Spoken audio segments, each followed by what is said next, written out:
Amen. Thank God for this one more privilege. As I always begin every program to thank God because we understand that it is a privilege that God has given unto us to come here every Thursday and share the word of God with the body of Christ and also with people who have not yet tasted Christ. Because the Bible says, taste and see the Lord is good. Amen. So even those that have not yet come on this side, we are here for you too, because we know that somebody could be driving and dealing with the bad news, and he can just turn in the channel and be encouraged by a word. So we have you also in our mind. Also, we thank God because we know people are be driving and dealing with different kind of situation and challenges daily, but there's hope in Christ. Amen. As we've been talking in the past about this April program, we have been promoting it, and here we are in April. So we're going to begin this whole month of April with a man of God that I came across a few years ago. My wife and I moved here in Virginia, and we're looking for a church where we can just come in and fit in and grow. We've been to a few churches, but this one thing that really draws us to this church or this guest I have today is the love of God they have. The love of God is so genuine. Amen. So once we walked in that church, we just felt the love of God and the presence of God. And also one thing that really kind of clicked us to say, you know what, this is your home church, this is your house to come and dwell, is that the pastor has an approach of the gospel based on a Jewish background. So he's really helped us to say, you know what, we'll come and join this church. That's why we just felt right as well in this Easter season to have him come and share his heart with you, my audience, and myself about Christ being alive in this Easter, because many times we just celebrate Easter as a routine, as a daily, every year we just celebrate Easter. But you have to understand, why are we celebrating Easter? We have to understand what's behind Easter. Amen. So I believe this pastor have an understanding and a gift of God to bring us some enlightening and insight on Easter to know if Christ is really alive. Amen. So to all my audience, here is Pastor Evenson from World Outreach Worship Center in Newport News, Virginia. Pastor, how you doing? Good, Jedediah. Thank you for having me on the program. Amen. Really an honor. Amen. Thank you. So how long have you been pastoring here in Newport News? In Newport News, my wife and I have been here a total of 21 years. We came in October of 1994. We served under Bob Collins, who most of the community knows, who was a senior pastor for all those years, 18 years. And then he transitioned out. In the last 3 years, we've served as lead pastor there at World Outreach Worship Center. Tell me one thing about your church is that your love of God that they can communicate to your people. How you do that? Because that's the first thing that really struck my wife and I when we first came to your church. The love of God that you guys have is so genuine. How you get to that? Well, we know that, that we're won to God by His love. We're compelled to God by His love for us. And because we become children of God, the nature of God lives in us. And if God is love, that means we as His children, we're going to be those that love people too. And one unique factor of this congregation has always been open to other cultures and people groups, and I thank the Lord for that. Even my wife and I were raised, both of us in the deep South, me being born in Mississippi. She is from the state of Georgia. Prejudice is still rampant there in many places, and yet our families never taught us to be that way, and I'm so thankful for that. When we lived in California before we came here to Virginia, we were in a church that had about 30 cultures from mainly Europe and Central South America there. And when we knew that we were going to be relocating, really our prayer was, Lord, let it only be one decision of choices to go to. And Lord, please, and I hope this doesn't offend anybody, but No. I said, Lord, please don't let it be all white. Because we were so used to the different cultures of the world, and it was like a taste of heaven. Because the Bible says every tribe, language, nation, people group are going to make up the population of the kingdom of God. And so that's been the heart of World Outreach Worship Center all these years. And we embrace people. Our mission statement is to reach all people, to restore the hurting, and then to disciple people into active ministry. And if we can accomplish that, we feel like we've accomplished the goals that the Lord lays out for us in the Scriptures to do. And that involves loving people, casting that net. Amen. Amen. So, Pastor, we have this project for this whole month of April. We're celebrating Easter because, like I said earlier, people celebrate this Easter as if it's just a daily common routine every year without even understanding the meaning of it. So I know that you have a deep knowledge of Christ with a Jewish background. So if you just take over this broadcast and just share your heart with our audience as God leads you. Do you mind? Yeah, thank you. Amen. Well, we've come to discover that unless we as the believers in Christ, Christian believers, unless we understand our Jewish roots and the Jewish background, we really don't understand the gospel. It's unfortunate, but so many people in the Western culture, they don't realize Jesus Christ was Jewish. He wasn't a blonde-haired, blue-eyed Messiah or Savior. He was Jewish. And everything that he did and he said was a fulfillment of the Old Testament and of the Old Covenant, as we call it. So I just thought today that in order to understand that this is Passover week, we've already celebrated the triumphal entry on Sunday, Palm Sunday, when Christ is noted that he came into Jerusalem. He came there for a purpose. It says he set his face as a flint to go to Jerusalem. He knew, and he'd already been telling his disciples and other followers that he would go to the cross. He'd be delivered into the hands of man, and he'd become that Passover lamb. So I thought it was really appropriate. Let's understand what this Passover week is about. And we're leading up to today. The recording today is, today's Wednesday. So we're just about on target that most people don't understand. We call it Good Friday, and I'm not really here to mess people's theology up, but yet Friday was not the day that Jesus actually was crucified. It can't mathematically be that day and work out that he raised on the third day and it be what we call Sunday or Easter. We like to call it Resurrection Sunday because of the Easter has the kind of pagan connotations to it. I don't want to get into too much of that part, but I just wanted to talk about Jesus as being the fulfillment of the Passover lamb because the Passover season, it finds its fulfillment in the communion, or what we call the Lord's Supper, that Jesus instituted with those disciples the night before he was crucified. In order to understand that fulfillment of what Jesus did on our behalf, we need to understand this Passover week and its week of celebration. So I just want to go through the Exodus account and then parallel it with the New Testament fulfillment. I found that, wow, when you understand this, it really gives you a greater, deeper understanding of Jesus, Yeshua, his Hebrew name, what he really did and the price that he really paid. So let's just look into Exodus chapter 12 here for a few moments. It says in Exodus chapter 12:2, it said Passover was to be the beginning of the month or the beginning of the year for God's people. He said, you're to begin your calendar with this month, and it will be the first month of the year for you. Passover, it became the first month of the year for Israel. This feast, it was a new foundation for their experience in God. All the other time before, God kind of like said, well, let's just back the clock up and let's make a new start. This is going to be the new start, the new month, the new year. So the fact is that it became the first month. It showed that there was more that God had in mind for them. It being the first, God had more for them to come. The point of that is in the fulfillment in the new covenant is that in receiving Jesus Christ as the Lamb of God, this is just the beginning of a person's experience with God. The new birth is the beginning of a new covenant relationship. And no believer should stop at this first foundational experience, but we're to move on with a greater fellowship with the Lord. Jesus said it in John 3:15, yes, indeed, I tell you that unless a person's born from water and the Spirit, he cannot enter the kingdom of God.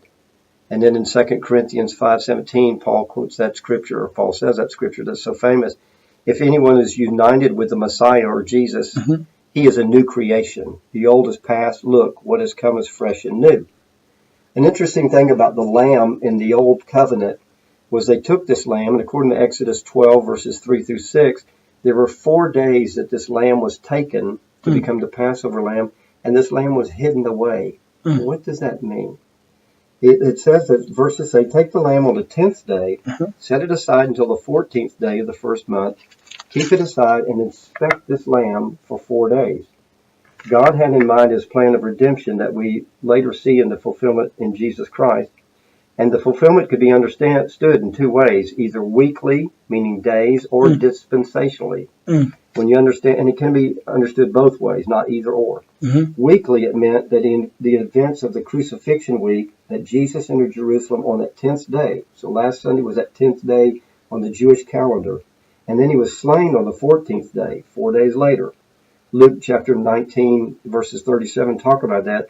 They celebrate his entry into Jerusalem where they hailed him as Messiah. They threw the palm branches before, and we do all that. We wave the palm branches. You know, we cry, Hosanna. We're celebrating his entry. And then Matthew 27:15 through 24, it says, after this examination of Jesus on trial, Pilate could find no fault or blemish with him. That was the weekly understanding of that. What about dispensationally? The scriptures show that a day unto the Lord is as 1,000 years, and 1,000 years as one day. When Adam sinned, God had before even then set his lamb, Jesus Christ, aside for death. Before the foundation of the world, it says, the lamb was set aside. From Adam to Christ, there are 4 days of the Lord, meaning there are 4 1,000-year periods until Christ came, from Adam to Christ. You can see this in the genealogy that's spelled out in the scriptures there. The scripture speaks of the Lamb of God being set aside to die for man. And then, so that's a dispensational thing. 4,000 years, the Lamb came on the scene, the literal Lamb, as a person, as a human being, no longer the animal lamb. And then it talks about another element of this lamb in the first covenant. It says the lamb was to be of the first year, Exodus 12:5, and then other portions of that book. He says your animal must be without defect, a male in its first year, and you may choose it either from the sheep or the goats. We know from the law of Scripture that when it talks about the first mentioning, that's the pattern that's set throughout Scripture.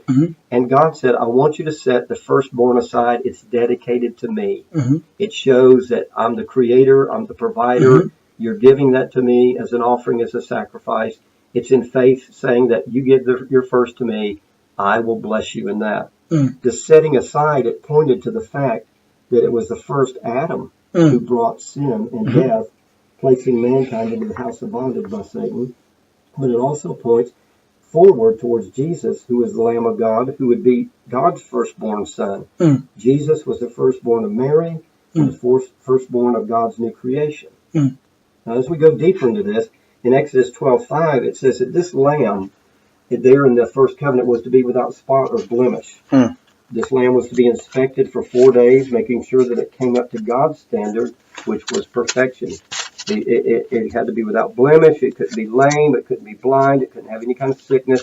It had to be a perfect specimen in order to be the right sacrifice to God. You know, God still wants us to bring our best to Him. He deserves our best. The fulfillment of that lamb without spot or blemish, it was found when people inspected Jesus during that 4-day period. See, he came to Jerusalem on the 10th day. It wasn't until 4 days later that he was crucified. What was going on? He was arrested that night. Then he was inspected. He was on trial. Everybody was looking at him, but yet they found him to be perfect, without fault or without blemish. Listen to this list of people that looked at Jesus. Pilate looked at him, said, I find no fault in him. Herod looked at him. They passed him on to Ananias or Annas, and then Caiaphas. And even Judas himself that betrayed Jesus, he brought the money back and said, I betrayed what? Innocent blood. And then you have the centurion that was at the cross that saw Jesus die. He said, surely this was the Son of God, because he saw the way that he died. Not cursing people, but saying, Father, forgive them because they don't know what to do, and committing himself to God. And then he even had the repentant thief on the cross coming to his senses and saying, Lord, remember me when you come into your kingdom. So all of those people and many others that looked at Christ's life during those 4 days, they found no fault in him. They couldn't. He was a perfect, spotless Lamb of God who would offer himself as a sacrifice. They all confessed that they couldn't find any fault. And then in Exodus 12, it also talks about this lamb, that it had to be a lamb for every house. Every house is that each man is to take a lamb for his family, one per household. They were all to experience this household salvation, and all were to be in the household of faith, trusting God for deliverance. The Lord said, if you don't stay within the house, when the death angel comes, you'll die. And then actually the lamb had a progressive revelation in Scripture. Listen to this. This is beautiful. It had to be a lamb for every house. There had to be a lamb for every nation, and then a lamb for the world. how God fulfills that. Beautiful when you see the gospel through the Passover. And then it talks about in Exodus chapter 12, verse 6, it says the whole assembly will kill this lamb. He said, you're to keep it until the 14th day of the month, and then the entire assembly of the community of Israel will slaughter it at dusk or evening time. The whole congregation of Israel, they were involved in the death of the Passover lamb. How does that find its fulfillment in Jesus being the Lamb of God, being slain? The gospel showed that the Sanhedrin, the priest, and all the people of Israel, even the Roman people got in on it. They all clamored and demanded the crucifixion of Jesus for his blood to be shed. The whole assembly. You know what? You and I and every human being, we were there on that day represented in humanity, demanding that the perfect Lamb of God be offered as a sacrifice. It's not the Jews that crucified Jesus. They were just one of many groups. It's all of us. It's all of mankind that demanded his death that day. Other interesting things about Jesus fulfilling the Passover lamb is Exodus 12:7. He said that the blood must be applied to the lintel and the doorpost. He said they're to take some of the blood and smear it on the two sides and on the top of the door frame at the entrance of the house in which they eat it. The blood was evidence that death and atonement had taken place. This is found in Exodus 12:7 and 13 and verse 22 also. It said the blood must be sprinkled. This was evidence of application, that sprinkling of the blood. It wasn't just that the lamb was killed, it's that the blood was applied. Excuse me. What's interesting is that this blood was applied in a triune manner. The two side posts of the door and the top above. Excuse me. It symbolized that God was involved in man's triune salvation, spirit, soul, and body. You know, God doesn't miss any detail. Actually, when you look at that, when you look at the door frame, you see the two sides and the top. It actually, when you look at it, it forms the symbol or the sign of the cross, where Christ was crucified. And the blood must be applied in faith and obedience to the word of the Lord through the gospel that God had given, even through Moses. In fulfillment, we see that Jesus died on a cross. He was both the lamb and the door, this blood-sprinkled door. For Jesus cried, he was the only entrance into the household of God, the household of faith. He said in John 10:9, I'm the door. Anyone who enters by me will be saved. And then it talks about how this lamb must be eaten back in Exodus 12:8 through 10. It says that night they were to eat the lamb roasted in the fire. They were to eat it with the matzah and the maror, which is bitter herbs. Matzah is the unleavened bread. He said, don't eat it raw or boiled, but roasted in fire with its head, the lower parts of its legs, and its inner organs.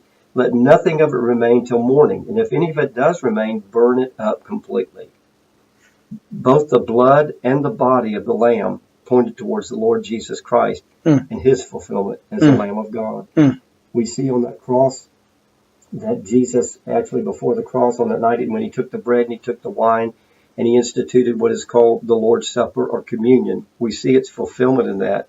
And I'll mention that in just a little bit more about that. But it was to be eaten, this lamb was to be eaten with unleavened bread, meaning there was no sin or leaven found in Jesus himself. It's to be eaten with the bitter herbs, the maror. And that what that is saying and representing that Calvary was a very bitter experience for Christ. He cried out, my God, why have you forsaken me? I don't think it was just a physical death and the pain that Jesus suffered, although that was great. I think even the greater for Jesus was the spiritual separation from his Father, which he had never, ever known. Never known separation from God. And here he was suffering as the Lamb. The sins of the world became our sin offering for us in our place. But because of that, even God the Father had to turn his eyes away from him. Habakkuk says that God is of purer eyes than even look or behold upon iniquity. And Christ was there alone. All the comfort that he had before, the angels that he had before, he died alone that day in one of the most horrible deaths that there were. And so it says that it was a bitter experience for him. It was the lamb in Exodus was not to be eaten raw, but roasted with fire. Jesus experienced the sufferings of the fire of God's holiness at Calvary. The wrath of God, what sometimes we forget, the very wrath and anger of God that should have been directed towards us. was directed towards Jesus. He took it all that day for us. All the sickness, all the wrath, all the anger, all the rebellion that mankind had shown towards God, Jesus became the target for it that day. God laid upon him the iniquities of us all. It wasn't Jesus' perfect life. It was Jesus' perfect sacrificial death that saves us. Yes, he lived a perfect life, but it's the way he died, a sinner, as if he was a sinner for us, that makes this sacrificial death effective for us. And then going back to Exodus, how was this lamb to be eaten? In chapter 12, verse 1, it says, here's how you're to eat the lamb: with your belt fastened, your shoes on your feet, your staff in your hand. You're to eat it hurriedly, for this is the Lord's Pesach. No, don't eat it in a casual manner, but eaten in haste, ready for the departure from the house of bondage. Ephesians 6:14 tells us that we're to serve the Lord with loins girded, with our shoes on our feet, our staff in our hand. That means ready to move. What that's saying is, eating the lamb, the bitter herbs, and the unleavened bread in haste, it made sure that the dough did not have time to rise and had no leaven in it. What does that say to us as believers today? There is no time for the believer to play around in the Egypt of this world. We need to move into the kingdom of God and do what God's called us to do, to be the people of God and inherit the kingdom. The believer, we're pilgrims. We're strangers in this world. We're en route for heavenly country in the city of God. All kinds of scriptures talk about that. We really don't have time to cover that today. But then another interesting part about the Passover in Exodus 12, verses 11 through 13, it says, for that night, God says, I'm going to pass through the land of Egypt, kill all the firstborn in the land of Egypt, both men and animals, and I'll execute judgment against all the gods of Egypt, for I am Adonai. The blood will serve to you as a sign, marking the houses where you are. And here it comes. When I see the blood, I will pass over you. And when I strike the land of Egypt, the death blow will not strike you. There's a double truth to the word Passover. For the disobedient, Passover means death and judgment on the firstborn. But for those that are obedient to the Lord, Passover for them means divine protection and life. The death angel didn't even come into the house. The blood made sure of that. The destroying angel didn't touch anybody whose house where the blood was. What does that mean for us today in Christ? The believer in Christ also passes over from death to life through faith in Christ's sacrificial blood. No plague will come near our dwelling as faith in the blood is exercised, according to Psalm 91. And then another point of this in Exodus 12:14 is God said this is to be a memorial. This Passover is to be a memorial, and he told the Jewish nation, celebrate this every year. This first month, this 10th and 14th day, you're to celebrate this Passover. Well, we find that a fulfillment in that too. The scripture in Exodus 12:14 says this: this will be a day for you to remember and celebrate as a festival to Adonai. From generation to generation, you are to separate it by a perpetual regulation. That means it never stops. Jesus, when he instituted the ordinance of the Lord's Supper or communion, people call it different things, it took the place or the fulfillment of the Passover sacrifice of the Old Covenant. And Jesus, the table of the Lord, it's a memorial feast, for God asked us to do this in remembrance of me. That's what those words that Jesus spoke meant.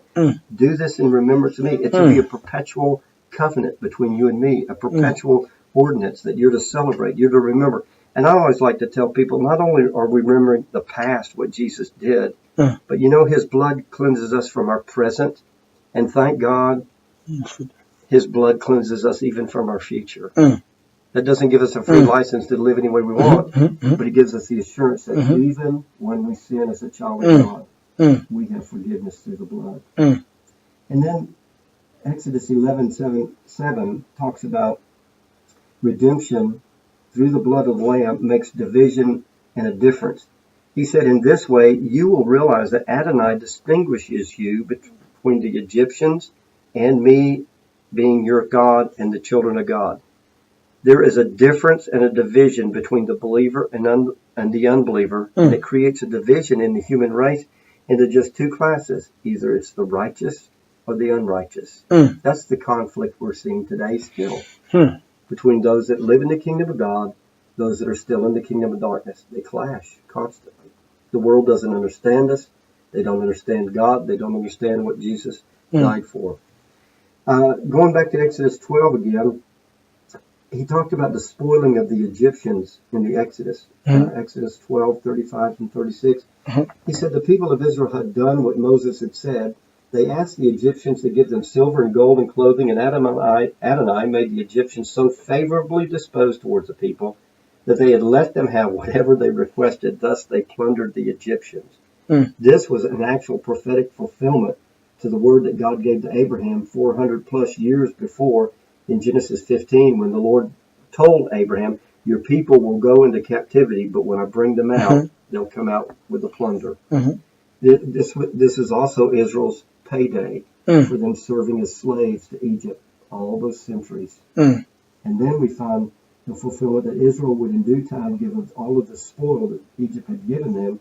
They'd give it back to the Lord for the building of the tabernacle. So how do we find that fulfillment in Christ? It says in several places, Isaiah 53 and Psalm 68 and Ephesians 4, Christ spoiled the principalities and powers in his triumph on the cross, and the believing church partakes of these spoils won through his death.